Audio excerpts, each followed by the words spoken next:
하여 주시옵소서. 아멘. 오늘도 정말 알게 모르게 또 봉사하는 지금 봉사들을 기억하여 주시옵시고, 특별히 우리 청년들을 기억하여 주시옵시고, 또 식당에서 우리를 위하여 봉사하는 봉사자들에게 하늘의 복과 땅의 기름진 복으로 채워 주시옵소서. 오늘도 주님과 함께 하시기 원하고 주 예수 이름 받들어 감사하며 기도했습니다. 아멘.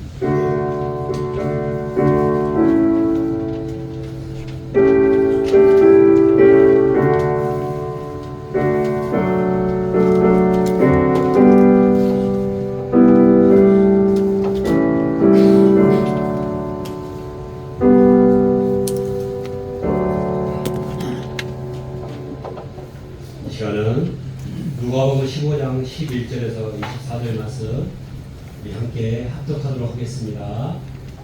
시작.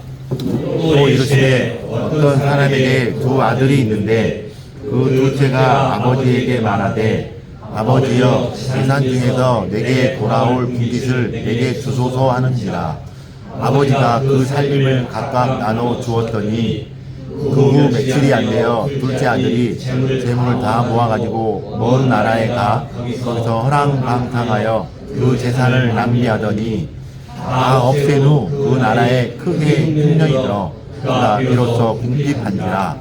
가서 그 나라 백성 중 한 사람에게 그쳐 사니 그가 그를 들리러 보내어 돼지를 치게 하였는데 그가 돼지 먹는 지역 열매로 배를 채우고자 하되 주는 자가 없는지라. 이에 스스로 돌이켜 이르되 내 아버지에게는 당시 풍족한 풍물이 얼마나 많은가. 나는 여기서 죽여 죽는구나. 내가 일어나 아버지께 가서 이르기를 아버지 내가 하루가 아버지께 죄를 지었사오니 지금부터는 아버지의 아들이라 일컬음을 감당하지 못하겠나이다.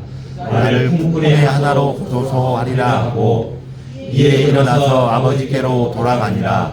아직도 거리가 먼데 아버지가 그를 보고 측은히 여겨 달려가 목을 안고 입을 맞추니 아들이 이르되 아버지 내가 한과 아버지께 죄를 지었사오니 지금부터는 아버지의 아들이라 일컬음을 감당하지 못하겠나이다.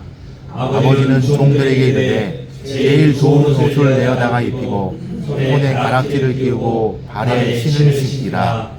그리고 살찐 송아지를 끌어다가 잡으라. 우리가 먹고 즐기자. 이내 아들은 죽었다가 다시 살아났으며 내가 잃었다가 다시 얻었노라 하니 그들이 즐거워하더라.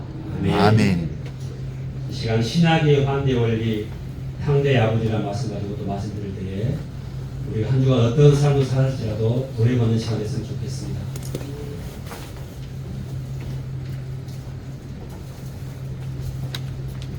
네, 감사합니다. 우리 옆에 있는 지체들과 인사를 나눌까요? 한 가족 되어주셔서 감사합니다. 한 가족 되어주셔서 감사합니다.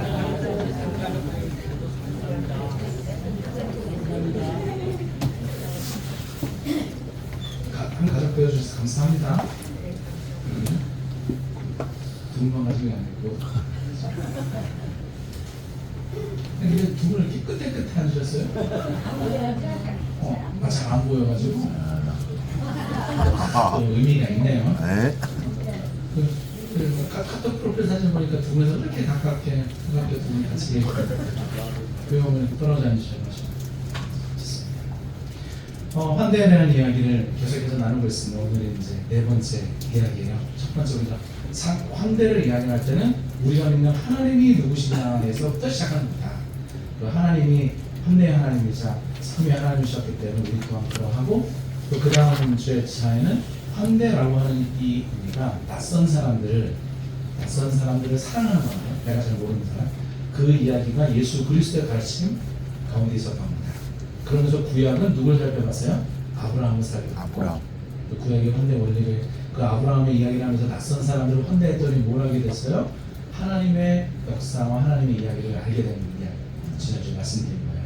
그러면서 소돔과 고모라가 멸망당한 이야기도 알고 그 환대한 사람들을 통해서 그 자기 조카롯을 구해달라고 부탁도 하고 하는 여러 가지 이야기가 결국 환대라고 하는 것에서 시작된 이야기다. 이 말씀을 여러분 드렸습니다. 오늘은 환대에 대한 이야기 네 번째 이야기예요. 신약에서는 그럼 환대를 어떻게 이야기할까? 그리고 오늘 저와 여러분 탕자의 아버지 이와 관련된 이야기를 가지고 얘기합니다. 탕자 이야기는 너무 교회 조금만 다녔다 그러면 탕자 이야기를 모르는 분이 없으실 거예요. 특별히 저와 여러분들이 오늘 봤던 누가복음 15장에 있는 이야기는 모르는 분들이 없을 만큼 잘 하시는 이야기입니다. 누가복음 15장에 있는 이야기들 그 중에서도 오늘 탕자의 이야기, 특히 아버지의 이야기를 살펴보면서 함께 얘기를 나눌 텐데요. 그 아버지가 어떻게 하냐면 탕자가 탁 둘째 아들이 돌아올 때, 탕자라고 하는 말은 우리가 지금 말고 둘째 아들이잖아요. 둘째 아들이 돌아올 때에 아직도 거리가 먼데 아버지가 그를 보고 측은히 여겨 달려가 몸을 안고 입을 맞춘다.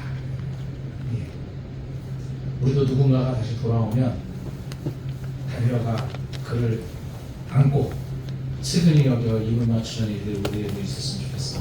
그 환대의 일상과 환대의 교회가 됐으면 좋겠어요. 오늘날의 많은 사람들은 환대를 쇼핑합니다. 쇼핑이면 무엇이든 나름이다, 그죠? 돈만 주면 많은 것들을 살 수 있죠. 사랑도 사고 행복도 살 수 있다라고 믿는 시대가 되겠습니다. 돈만 있으면 다 살 수도 있다. 하기야 그러면서 경험을 쇼핑하기도 하고 돈만 있으면 뭐든지 다 쇼핑하는데 그 중에 환대마저 쇼핑합니다. 우리 분위기 좋은 카페를 가고 혹은 교회도 마찬가지죠. 분위기 좋은 교회, 주차장이 잘 완비되어 있고 불편하지 않는 사람들, 감성적이고 인스타 감성의 인테리어 이런 것들, 그런 게 잘 갖춰져 있는 교회들을 찾아가서 사람이 적당히 많고 적당히 재밌고 나를 불편하게 하지 않는 곳을 찾아갑니다. 환대를 찾죠. 그리고 적당하게 헌금하고 적당하게 희생하면 그냥 괜찮은 거예요. 굳이 부담 없이, 굳이 뭘 그렇게 많이 하라고 그러는지 교회가. 근데 그런 거 없이 적당하게 하면 할 수 있는 곳을 찾아 돌아다닙니다. 레너드 스위시라고 하는 분이 이렇게 이야기를 했습니다. 오늘 교회의 가장 큰 유혹은 환대를 상품으로 만드는 것이다. 그래서 교회별로 환대하는 것을 서비스, 우리 교회는 이런 서비스가 있습니다 라고 하는 것들을 막 만들죠. 우리 교회 오면 이런 것들을 하실 수 있습니다. 이런 서비스가 있습니다. 성경 12주 이렇게 하고 이런 저런 거 서비스가 있고 그것들을 오셔서 여러분이 하시면 되고 적당하게 주정원 월정금 내시면서 이 서비스를 여러분 즐기시면 됩니다. 교회가 점점 교회도 그렇게 바뀌는 거죠. 그러다 보니까 교회는 환대를 팔기 위해서 점점 완벽하게 가려고 합니다. 완벽합니다. 정돈되고 안정된 장소, 깨끗한 교회, 그런 성공한 이야기가 교회 안에는 가득하죠. 그래서 자꾸 필터를 씌웁니다. 잘된 이야기만 하고 아픈 이야기는 감추죠. 내 인생의 구겨진 부분을 드러내기보다는 어떻게 하든지 다리 위로 팽팽하게 펴서 잘된 이야기만 하려고 합니다. 우리는 서로 만날 때 엉망인 사람, 실패한 사람, 아직 해결되지 않는 문제를 가진 사람은 환대의 대상에서 제외가 되죠. 교회 안에서도 서로가 이야기를 할 때 그런 이야기들은 잘 하지 않습니다. 그걸 어떤 분이 이렇게 표현했습니다. 관리된 환대다. 환대를 관리했다. 교회는 점점 어느 순간에 이런 관리된 환대 그리고 완벽한 무언가를 보여주기 위해서 뭔가를 잡고 필터링을 씌우는 것 그렇게 바뀌어가고 있는 것 같아요. 갑자기 필터 얘기하니까 어제 저희 제자들이랑 같이 사진을 찍었는데 필터가 필요하더라고요. 필터로 찍은 사진을 보니 매우 정결. 여러분들도 필터를 좋은 걸 쓰세요? 그러면 매우 젊어진 여러분들 얼굴을 찍을 수 있습니다. 그게 무슨 얘기입니까? 그러니까 자꾸 뭔가 내가 가지고 있는 그 진실된 모습, 교회의 진실된 모습이 아니라 뭔가 관리되고 바꿔내고 그리고 뭔가 필터를 씌워서 좋은 것처럼 포장하는 거죠. 거실이 깨끗한 것 같은데 옆에 있는 문을 열면 그 안에 잠들 손님이 온대 그러면 막 정리해가지고 한쪽 방에 딱 넣어놓고 여기는 열지 마.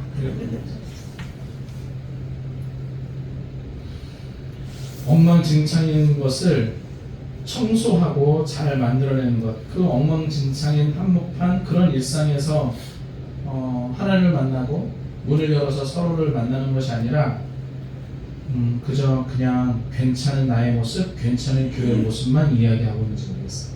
그러면서 완벽해야 된다라고 하는 것은 빠지는 거죠. 그런데 오늘 보았던 누가복음 15장에 있는 이야기들은 지금 이렇게 완벽한 혹은 판대로 쇼핑하는 것과 전혀 다른 이야기들이 등장합니다. 일단 누가복음 15장을 조금 이해하는 게 필요해요. 누가복음 15장은 어떻게 시작하느냐? 누가복음 15장 2절 말씀에 여러 사람들이 예수님이 항상 세리와 죄인들과 밥을 먹고 식탁의 교제를 하는 것 때문에 불편한 거죠. 그래서 이것을 문제 삼습니다. 이 사람이 즉 예수님은 왜 자꾸 죄인을 영접하고 음식을 같이 먹느냐라고 하는 것을 문제 삼아요. 음식 먹는 거. 왜냐면 당시 유대인들은 그 식탁의 교제가 배를 채우는 것, 음식을 먹는 것을 넘어서서 누구와 어떤 관계를 맺고 또 누구와 가족인지 누구와 친밀한 관계인지를 드러내는 자리였습니다. 그 누구와 밥 먹느냐가 매우 중요했어요. 지금도 그러잖아요. 여러분들도 내가 지난주에 말이지 어느 높으신 분이랑 밥을 먹었어요. 그럼 굉장히 나도 높아지는 것처럼 여겨지는 거죠. 나는 높아지지 않습니다. 그 사람이 높은 거지 내가 높아지는 거 아니잖아요. 근데 우리는 그런 방식으로 생각하는 거예요. 유대인들의 문화도 그런 거예요. 누구와 밥 먹느냐가 그 사람이 가지고 있는 삶의 수준, 사회적 지위 이런 것들이 다 표현됐던 것이죠. 그래서 죄인들과 식사하는 것은 옳지 못하는 거였습니다. 식탁의 자리는 오염되지 않았었어야만 했죠. 근데 예수님은 언제나 세리, 죄인들과 함께 식탁의 자리를 가지는 거였어요. 식탁의 자리. 누구와 함께 밥을 먹느냐. 우리는 누구와 함께 밥 먹고 있습니까? 좋은 사람인데? 좀 이따 우리 밥 먹을 건데 또 그러실 거잖아요. 이리 와!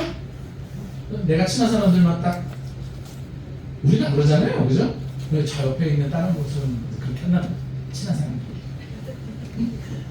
이 집사 어디가 이리 와야지. 다른 곳에 가면 안 되는 것처럼 여기. 우리 청년들 항상 모여서 밥 먹대요. 여러분들도 어른들과 함께 섞여서 밥 먹는 날이 곧 오리라 생각됩니다. 아니, 그건 청년들만의 문제가 아닙니다. 여러분들 사이에 낄 수 없는 무엇인가가 장벽이 있기 때문에 그러니까 뭐가 안 된다는 얘기입니까? 환대가 안 된다. 여튼 그 식탁의 문제 제기를 하고 났어요. 그리고 나서 예수님이 세 가지 비유를 듭니다. 하나님 나라는 이러면서 세 가지 비유, 무슨 비유냐면 잃은 양 비유를 하고 잃은 드라크마 비유를 하고 그리고 오늘 잃어버린 아들에 대한 이야기죠. 이 세 가지 비유는 아주 단순합니다. 무언가를 잃어버렸는데 잃어버린 것을 포기하지 않고 끝까지 다시 뭐한다? 다시 찾는다라고. 그리고 찾았을 때 뭐한다? 기뻐한다라고. 그런데 그 잃은 것에 대한 그 찾는 과정이 매우 비효율적입니다. 효율을 따지지 않았어요. 99마리의 양을 들에 그냥 내버려 두고 잃은 양 한 마리를 찾으러 간다? 이거 매우 비효율적이죠. 왜냐 99마리의 양이 이렇게 모여있는데 갑자기 내가 잃은 양 한 마리를 찾으러 갔다가 이리떼가 나타나서 99마리 중에서 15마리로 홀라당 이리떼가 헤쳐먹었어. 과연 그래도 잃은 양 한 마리를 찾고 돌아왔던 이 목자가 기뻐할 수 있었을까? 뭐 그런 얘기는 나오지 않았지만 아무튼 지금 뭐 했다는 얘기예요? 위험을 감수하고서라도 잃은 양 한 마리를 찾는 거예요. 이런 드라크마도 마찬가지죠. 집안을 등불을 켜고 샅샅이 뭐했다? 뒤졌다라고. 최선을 다하고 포기하지 않고 끝까지 찾아내는 거죠. 이런 아들도 마찬가지입니다. 앞에 두 가지가 찾아 나서는 목자와 그리고 뭔가를 열심히 찾는 여인에 관련된 이야기였다라고 하면 탕자 이야기는 조금 다른데 탕자의 이야기, 이 마지막 이 비유는 돌아오는 아들을 기다리는 아버지의 이야기예요. 찾는 이야기가 아니라 기다리는 이야기. 그 기다리면서 다시 돌아온 둘째 아들을 환대하는 이야기가 이 세 번째 비유로 되어 있습니다. 그러면서 뭐예요? 그 아들과 같이 다시 식사를 하죠. 내 잃어버린 아들이야. 원래 아들은 뭐가 되려고 그랬어요? 종이 되려고 그랬는데 아니, 종이 아니라 아들. 그 함께 가족된 이야기를 합니다. 누구와 함께 음식을 먹을까라고 하는 거예요. 서기관과 바리새인들은 아주 배타적인 식탁이었어요. 우리들끼리만, 깨끗한 사람들끼리만, 교회 다니는 사람들끼리만, 우리 교회끼리만, 우리 구역끼리만, 우리 셀끼리만, 우리 청년끼리만, 우리끼리만 밥 먹는 거. 그런데 예수님의 식탁은 뭐냐면 그런 게 아니라 그냥 엉망진창이고 그냥 뭐 낯설고 뭐 다른 사람들 욕 먹고 그냥 뭐 그런 어떤 사람들과라도 함께 뭐 하는 거예요? 식사하는 거예요. 어색했을 수도 있어요. 무슨 얘기를 해야 될지. 그럼에도 불구하고 함께 식탁에 교제를 나누죠. 예수님의 식탁은 경계선을, 사람과 사람 사이에 경계선을 지우고 그 끝에서 많은 사람들과 함께하는 그 식탁의 이야기를 누가복음 15장에서 하는 거예요. 그리고 그게 뭐다? 하나님 나라, 천국이다라고 표현해요. 그게 뭐예요? 천국. 우리끼리만 밥 먹는 게 천국이 아니라 모두가 다 함께 어울려 밥 먹는 게 뭐다? 천국. 그러면서 오늘 저와 여러분들이 보았던 이 탕자의 아버지에 관련된 이야기를 가만히 보면 진정한 환대가 무엇인지 알 수 있어요. 여러분, 그 둘째 아들이 가출합니다. 가출. 해보시잖아요.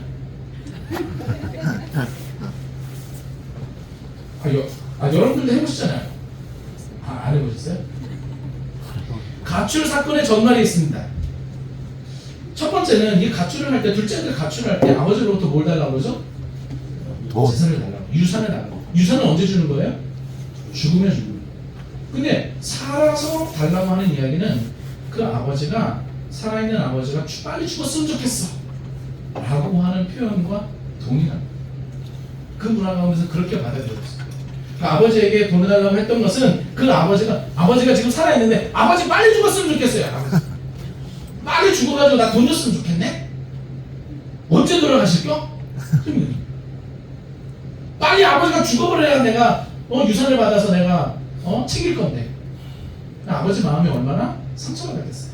그럼에도 불구하고 아들에게 미리 유산을 나눠주죠. 근데 그 유산을 가지고 어디로 갔습니까? 동네에 있었던 것이 아니라 외국. 타국으로 갔어요. 멀리 이방 땅으로 갔죠. 그리고 그곳에서 다 탕진했습니다. 다시 고향으로 돌아오죠. 그런데 유대 사람들이 가지고 있는 그 개념 가운데 뭐가 있었냐면 그 안에 있는 재산을 가지고 본인들, 우리 공동체 안에 있는 재산을 가지고 다른 나라 가서 탕진하고 돌아오는 사람을 다시 공동체로 받아들이지 않았습니다. 그거를 케자자라고 불렀어요. 케자자의 징계라고 불렀어요. 케자자 징계. 그 무슨 얘기냐면 우리 안에서 돈을 빼가지고 다른 데 가서 탕진하고 다시 돌아오는 것을 좋아라 여기지 않았고 이렇게 우리 공동체, 우리 마을로 들어오려고 하면 그 마을 어귀에서 그 사람을 딱 발견했다. 그럼 항아리를 갖고 가가지고 너랑 나랑은 이게 관계가 다 깨졌어. 그래서 항아리를 깨고 다시는 우리 동네로 들어오지 마. 그런 징벌을 줬어. 나아가서 마을 사람들이 돌팔매를 하고 저주를 해도 괜찮은 거였어. 당시의 문화가였어. 그러니까 지금 이 탕자가 가출하고 다시 돌아오는 과정이 사실 쉽지 않은 거예요. 그러니까 돌아가는 탕자가 뭐라 그래? 내가 가서 아들이라고 할 게 아니고 내가 그 공동체에 내가 교회에 받아주세요 이런 게 아니고 뭐라고 할 거라고요? 종이라고 불러. 내가 종으로 가는 거야. 그냥 공동체 안 받아줘야 돼. 난 이제 아들이 아니고 그냥 종으로 받아. 왜? 내 아버지는 종도 배부르게 먹었습니다. 그래서 돌아가요. 따뜻한 환영이 없을 거라는 것도 알고 내가 돌아가면 돌에 맞을 것도 알지만 그럼에도 불구하고 내가 지금 갈 수 있는 곳은 아버지가 있는 집밖에 없다는 걸 알죠. 자, 그럴 때 아버지가 봐요. 아버지는 이미 아버지의 시선은 언제나 마을 어귀 그 지평선을 바라보고 있었어요. 기다리고 있었어요. 그래서 거리가 멀었어요. 그런데 내 아들인지 알았어요. 그리고 열심히 달려가죠. 이것은 우연히 창밖을 내다본 것이 아닙니다. 항상 바라보고 있었던 거죠. 그렇게 바라보고 있는 것 가운데 저기 앞에 뭔가 꾀자지한 놈이 하나 걸어오는데 그게 내 아들인 줄 알던 거예요. 부모는 자식이 어디 이렇게 막 있으면 금방 알아보잖아요. 안 그런가요? 그죠? 예전에 여러분들이 예전에 뭡니까 이게 운동회 같은 거 하면 똑같은 옷 입고 막 다 있어도 내 아들이 딱 어딘지 알잖아요. 내 자녀가 어딘지. 전 저희도 그렇더라고요. 그냥 지난번에 이제 그 포항 수료식 때문에 내려갔거든요. 다 머리 빡빡 깎여놓고 다 똑같은 옷 입혀놓고 쫙 서 있는데 우리 아들이 보일까요? 안 보일까요? 보여요.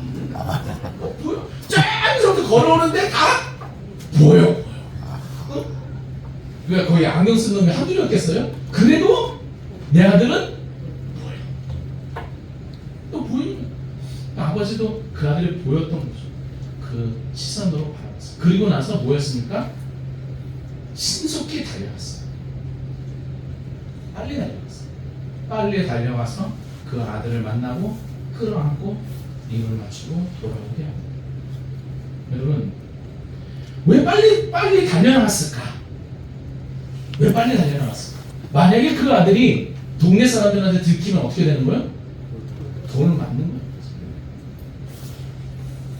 아버지가 빨리 나가서 지금 그러기 전에 뭔가 사건이 일어나기 전에 해결해 줘야 돼요. 한 마을에 유지없고 나이 많은 이 아버지가 용기 있게 달려갑니다.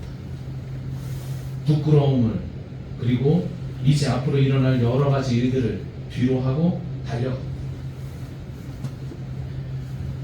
옷자락을 걷어붙이고 달리면서 맨다리도 드러나고 그랬겠죠.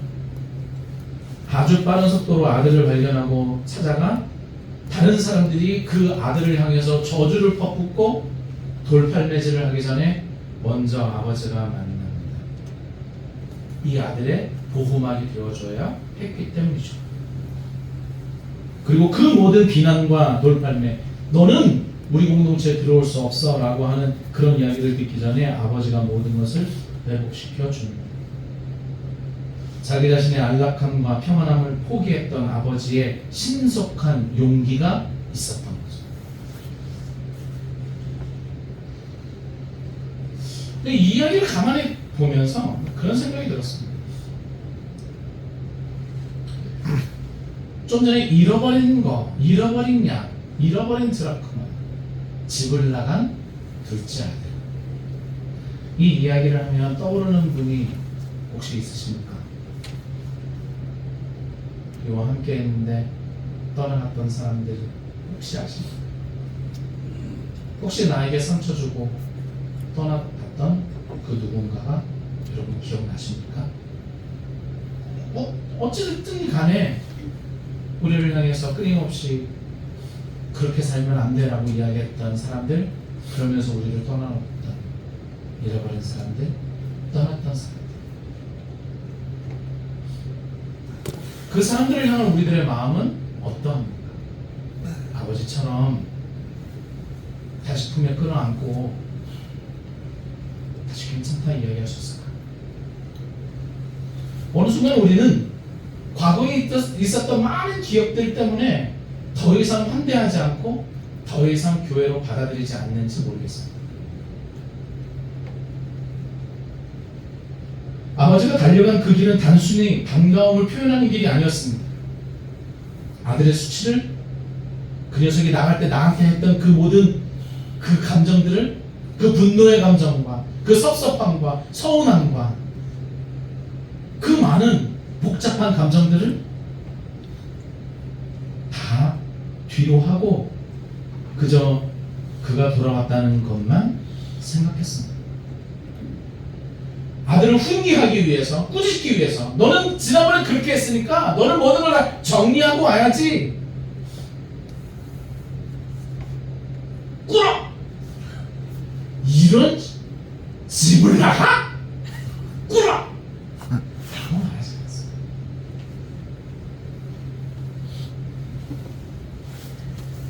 그 모든 것들을 다 포기하고 엉망이 되어버린 그 둘째 아들을 끌어안았습니다. 이런 생각이 들었습니다. 메시지로 바꾸는 하나님의 환대에 대한 이야기 말이죠.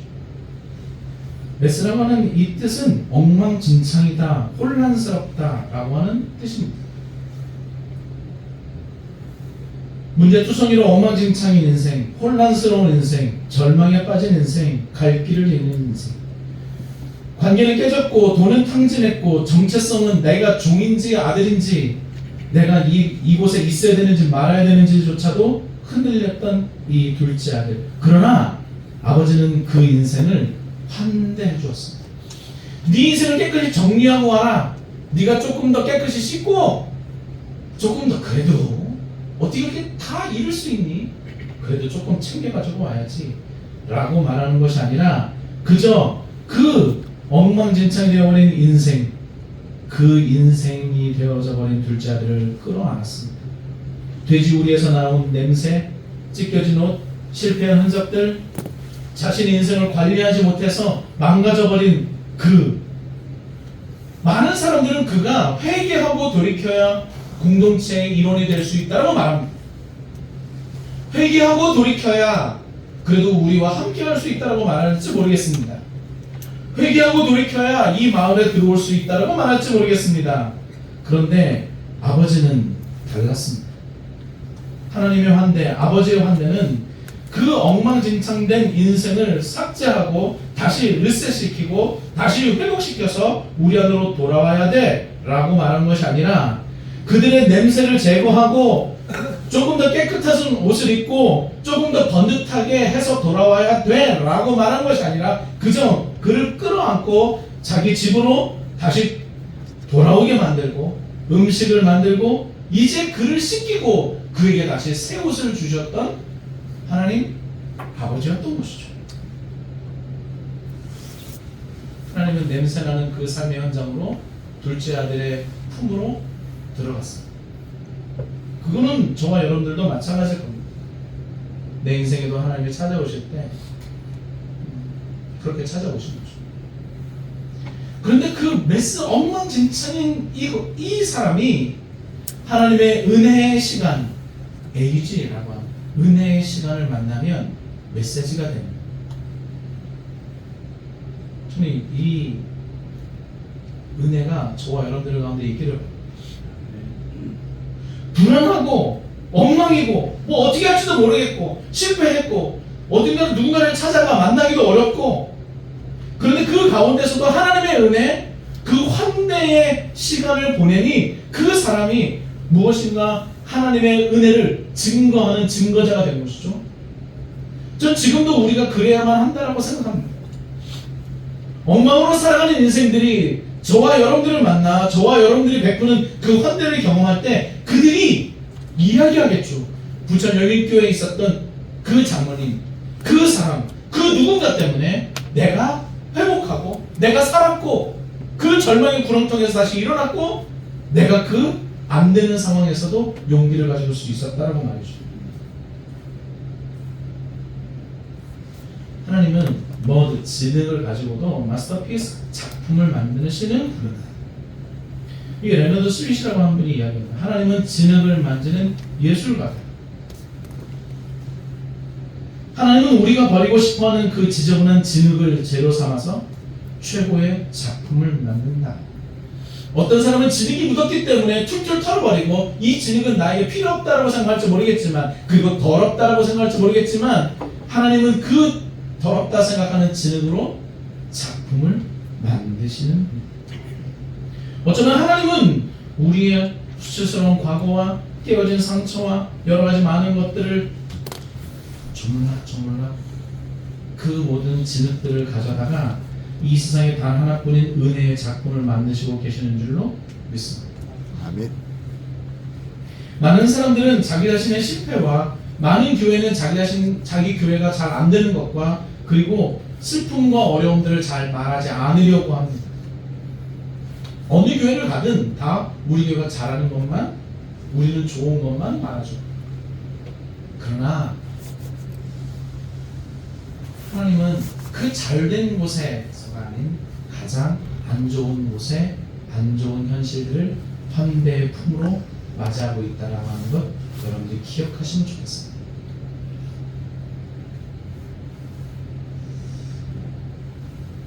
말씀을 마치려고 합니다. 여러분, 탕자의 아버지와 그의 환대를 여러분 가만히 생각해 보십시오.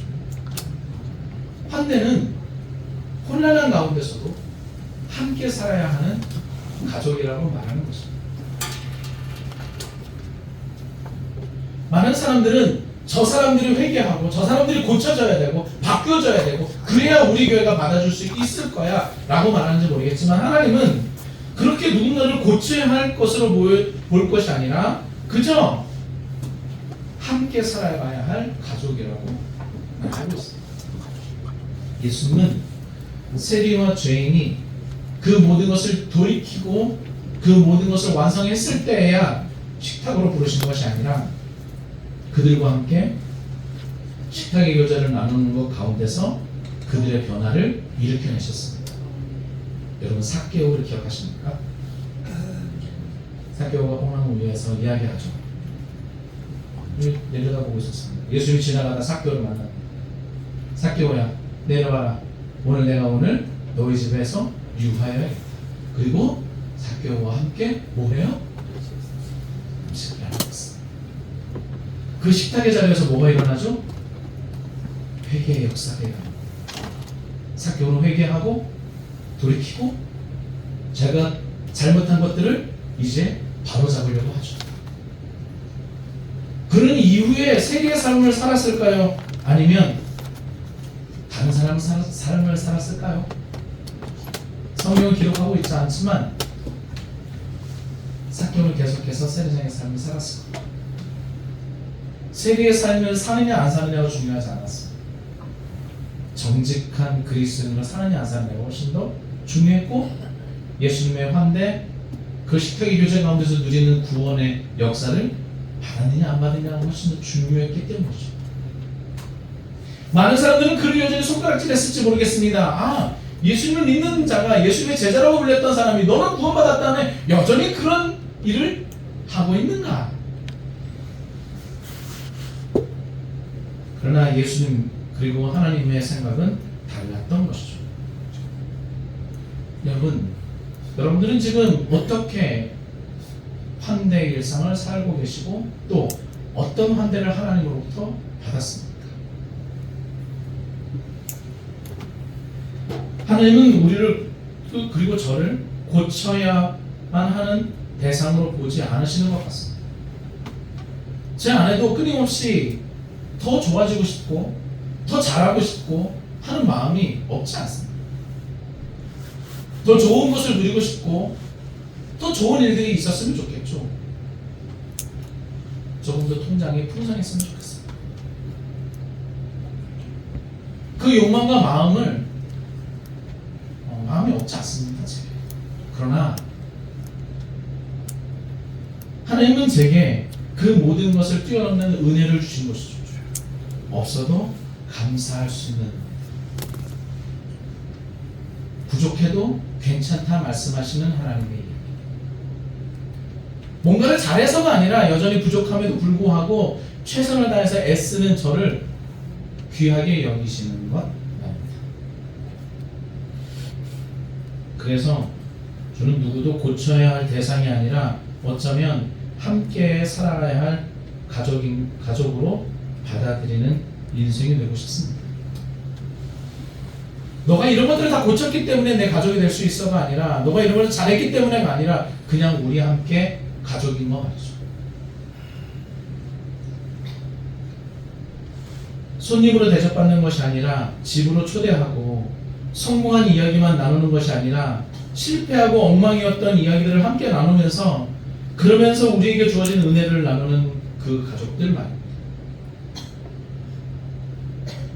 나를 돋보이게 하는 쇼가 아니라 도리어 나를 깨뜨리고 하늘의 미랄이 되어 썩어지는 그 사역의 이야기가 우리들 가운데 있기를 바랍니다. 곧다시 돌아오고자 하는 사람들이 있을 겁니다. 예전에 함께 했던 잃어버린 사람들이 그럴 수도 있어요. 그때 여러분들은 어찌하시겠습니까? 끊임없이 우리들을 힘들게 했던 사람들이 돌아오고자 할 수도 있습니다. 그런데 차마 발길을 옮기지 못할 수도 있습니다. 그저 멀리 떨어져서 혹여 가까이 가면 비난받을까, 가까이 가면 욕먹을까, 가까이 가면 누구도 맞아주지 않을까, 가까이 가기도 어렵고 그리고 어떻게 하기도 어렵고, 그 모든 사람들을 환대함으로 끌어안읍시다. 생각도 다르고 과거의 기억도 달랐을지라도 그 모든 혼란을 넘어서서 우리가 가족됨을 다시 확인합시다. 그리고 그 모든 아픔의 이야기, 그 모든 어려움의 이야기가 이제 우리의 간증이 되고 또 우리의 삶의 이야기가 되기를 간절히 바랍니다. 아멘. 우리를 친히 맞이해 주셨던 그 하나님의 이야기, 이제는 그 하나님의 이야기가 저와 여러분들의 이야기가 되기를 바랍니다. 탕자의 아버지의 이야기를 일 뿐만이 아니라 저와 여러분들의 이야기이기를 간절히 바랍니다. 그래서 하나님의 나라를 유지합시다. 아멘. 함께 찬양하겠습니다.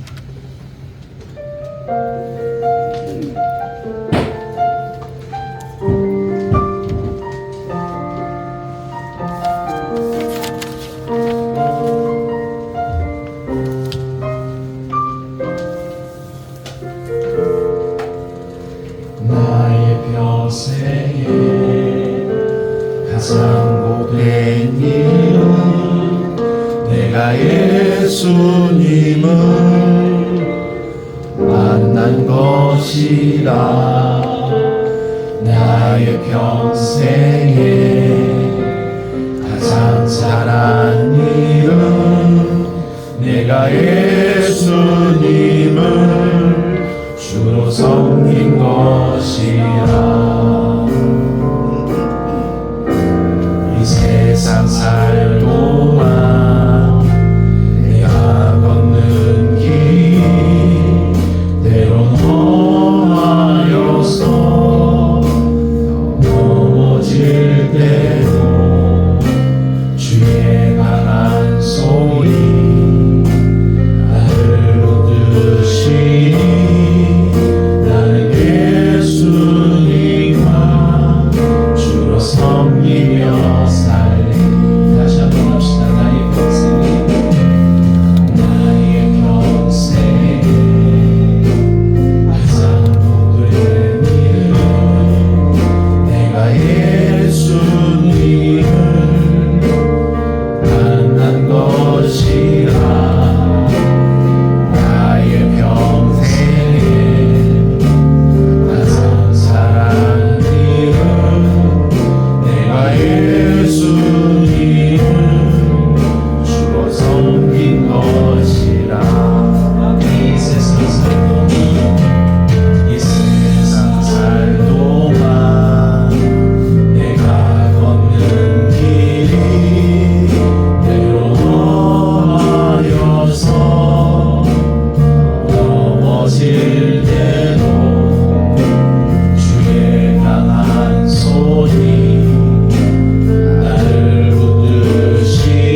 때 너는 어떤 삶을 살았느냐라고 물으신다면, 주님, 저는 내 마음을 아프게 하고 힘들게 하고 잃어버렸고, 내가 그를 베어냈고 소외시켰고, 나를 힘들게 하고 아파했기 때문에 저 멀리 떠나버린 그 인생들을 다시 품에 안고 다시 한 가족이 되는 그런 하나님의 나라를 이루며 살았습니다. 이 고백이 저와 여러분들의 고백이 되었으면 아멘. 이 시간 함께 잃어버린 자들, 다시 돌아올 자들을 위해서 함께 기도합시다. 그들이 돌아오게 해주십시오. 함께 할 수 있도록 인도해 주십시오. 우리도 넉넉한 마음으로 그들을 품에 안을 수 있도록 우리에게 용기를 주십시오. 달려나갈 용기를 주십시오. 함께 부끄러움을 당할 용기를 주십시오. 함께 그들을 품에 안을 수 있는 용기를 주십시오. 그 냄새나고 절망에 빠졌고 그리고 아파하는 그 인생들을 품을 수 있는 마음을 주십시오. 고백하는 이 시간이었습니다. 함께 주의 한번 크게 한번 기도하겠습니다. 주여!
우리를 품에 안아주셔서 감사합니다. 아멘. 주님, 나를 당신의 품에 안아주셔서 감사합니다. 아멘. 이 세상을 살면서 죄악에 빠져 못된 냄새를 풍기며 인생을 탐진하고 살았던 우리들의 인생을 하나님 환대해 주시고 맞아주시고 우리를 주의 자녀 삼아주셔서 감사합니다. 아멘. 그 은혜를 누린 우리 모두가 이제는 우리를 아프게 하고 떠난 사람들, 잃어버린 사람들, 그들을 다시 찾아가고 찾아내고 돌아올 때 환대하고 그러므로 하나님 나라를 세워가는 우리 모두가 되도록 인도하여 주시옵소서. 아멘. 이 땅에서 잘한 것, 이 땅에서 높은 곳에 올라간 것, 이 땅에서 많은 것을 누리며 살았던 것이 우리들의 간증이 아니라 우리를 가장 아프게 했던 그 사람을 가슴 깊이 끌어안고 같이 하나 된 가족됨이 내 인생에 있어 가장 큰 간증이게 하옵소서.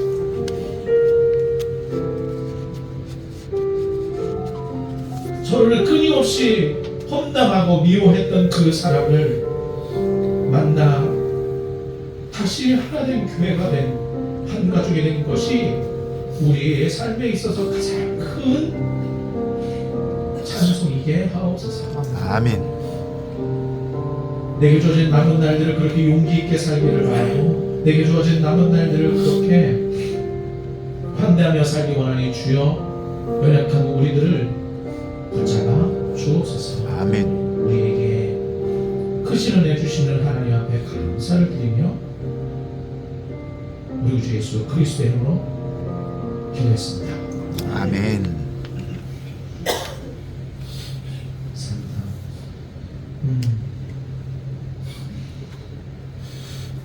말씀과 성찬은 하나님의 은총의 두 가지 도구입니다.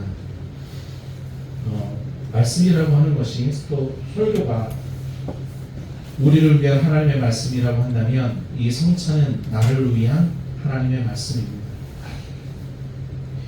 이 성찬식을 하는 것은 우리가 주님과 1대1의 관계라고 하는 것을 상기시키는 것이며 동시에 성찬을 받기 위해서 앞으로 나오는 것이 세례를 받는 사람 모두가 공적인 자리에 서서 내 신앙을 고백하는 것과 동일합니다. 믿음의 고백 가운데 성찬의 자리로 나오시고 참여하는 마음으로 나오시며 다시 한 가족됨을 기억하며 이 성찬의 자리에 참여하십시다. 함께 찬양하겠습니다.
주 앞에 우리의 죄에 대한 용서를 구합니다.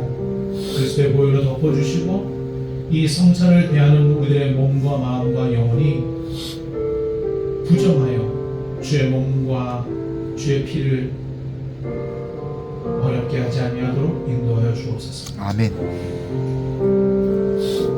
교회된 의무를 소홀히 했던 모든 것들을 그 모든 허물들을 용서하시고 다시금 예수 그리스도 안에서 새로워지게 하옵소서. 영원한 생명을 주시는 하나님께 감사하며 성부와 성령과 한 하나님이시면서 우리의 구주 되시는 또 이 식회의 교제를 주신 예수 그리스도의 이름으로 기도했습니다. 아멘.